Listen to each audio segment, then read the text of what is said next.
To the surprise of many, yesterday's midterms did not turn out to be a red wave after all, with Republicans now showing only modest gains in the House, while control of the Senate is yet to be determined. Many political pundits are laying the blame for the GOP's performance squarely at the feet of one Donald J. Trump, who endorsed poorly qualified candidates for no other reason than they worshipped at the altar of Donald J. Trump. But while Trump is largely viewed as the big loser from yesterday, there is another Republican who has clearly emerged as not only the big winner, but having firmly placed himself in a prime position to run for president in 2024. And that person is Governor Ron DeSantis of Florida. DeSantis easily won his race against Democrat Charlie Crist, cruising to a 19-point landslide victory. In fact, the win was so decisive that many conservatives on Twitter were ready to crown DeSantis as the head of the party. And it certainly seems as if Trump has noticed these accolades for DeSantis, because Trump is reportedly livid and screaming at everyone over Tuesday night's midterm results. If there's one thing Trump hates more than not getting credit for something, it's being blamed when things go wrong. In fact, Trump not only believes he should get all the credit, but he doesn't believe he deserves any blame if a candidate loses. Check out this statement of his from earlier on Tuesday. You've endorsed more than 330 candidates this election cycle. Tonight, win or lose, the results for Republicans, how much of that will be because of Donald Trump? Well, I think if they win, I should get all the credit. And if they lose, I should not be blamed at all, okay? But it'll probably be just the opposite. So today we have a scenario where Trump is looking around and not only seeing DeSantis being applauded by conservatives, but that he is also being blamed by some for the lackluster results in yesterday's midterms. You just know that all of this is making Trump's blood boil. What seems to be shaping up is a Trump versus DeSantis fight to be the leader of the Republican Party, with many political pundits now wondering if those two will also battle it out for the Republican nomination for president in 2024. Although Trump's hardcore base will stay behind him come hell or high water, there is some growing sentiment among conservatives that the time is right for DeSantis to take the lead and that the party will be better if Trump fades into the background.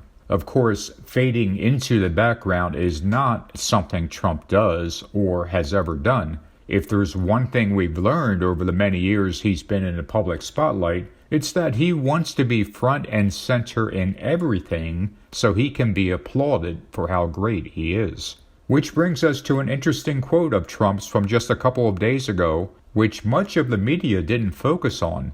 And in this quote, Trump had a warning for Ron DeSantis. Donald J. Trump has never hesitated to take the low road, whether in business or in politics. He has attacked others with childish insults, denigrated his opponents for their looks, their height, and even suggested Cruz's father was part of the JFK assassination. A couple of days ago, Trump was asked about the possibility of DeSantis running for president in 2024, and he made an interesting statement that may have been overlooked a bit because of the midterms. Here's that statement of Trump's. If he did run, I could tell you things about him that won't be very flattering. I know more about him than anybody other than perhaps his wife, who's really running his campaign. This is Trump being Trump and telling DeSantis and everyone else that he will once again not hesitate to stoop to any level to win the 2024 nomination of his party. No matter how low someone goes, Trump will absolutely go lower. Some are speculating as to whether Trump might delay next week's announcement at Mar-a-Lago that he intends to again seek office, but it's hard to see that happening. If Trump did delay that for any reason, he would be opening the door just a bit wider for DeSantis to be seen as leader of the party.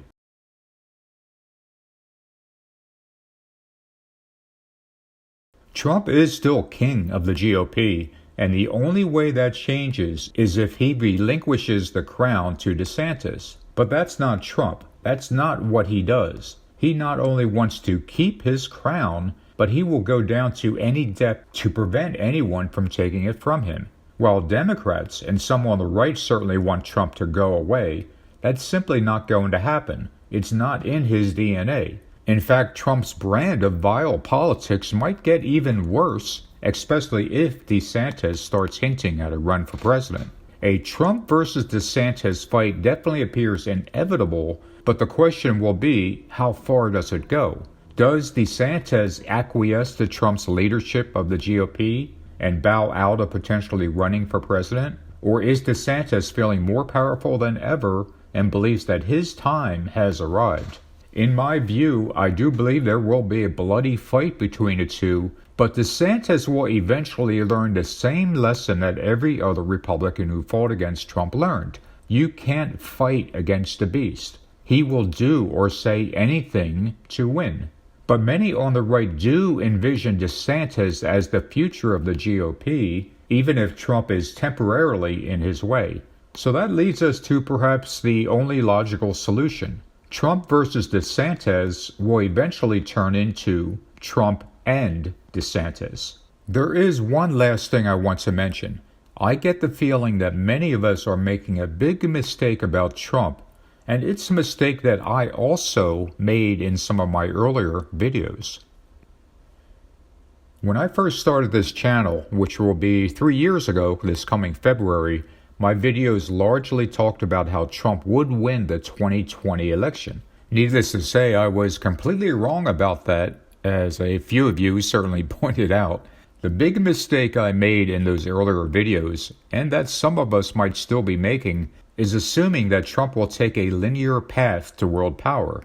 That is, he will continue growing in power as President of the United States without any detour or setbacks on his way to becoming the Antichrist. For example, in hindsight, we can now see that his 2020 election loss actually empowered Trump with his base, and gave many on the right a reason to rally behind him as they perceived the election as being stolen. So while now it appears that Trump is weakening while DeSantis is growing stronger, we should remember that we're dealing with a man, in Trump, who perfectly matches the biblical descriptions for the Antichrist. We just don't know exactly what road he will take on his way to sitting in the third temple and proclaiming himself to be God. Winning the 2024 election still seems to be the most likely scenario, but there could be other slight detours that, right now, might not be obvious to us. Does DeSantis really want to wrestle in the mud with Trump, or will he settle for being Trump's running mate and perhaps becoming president in 2028?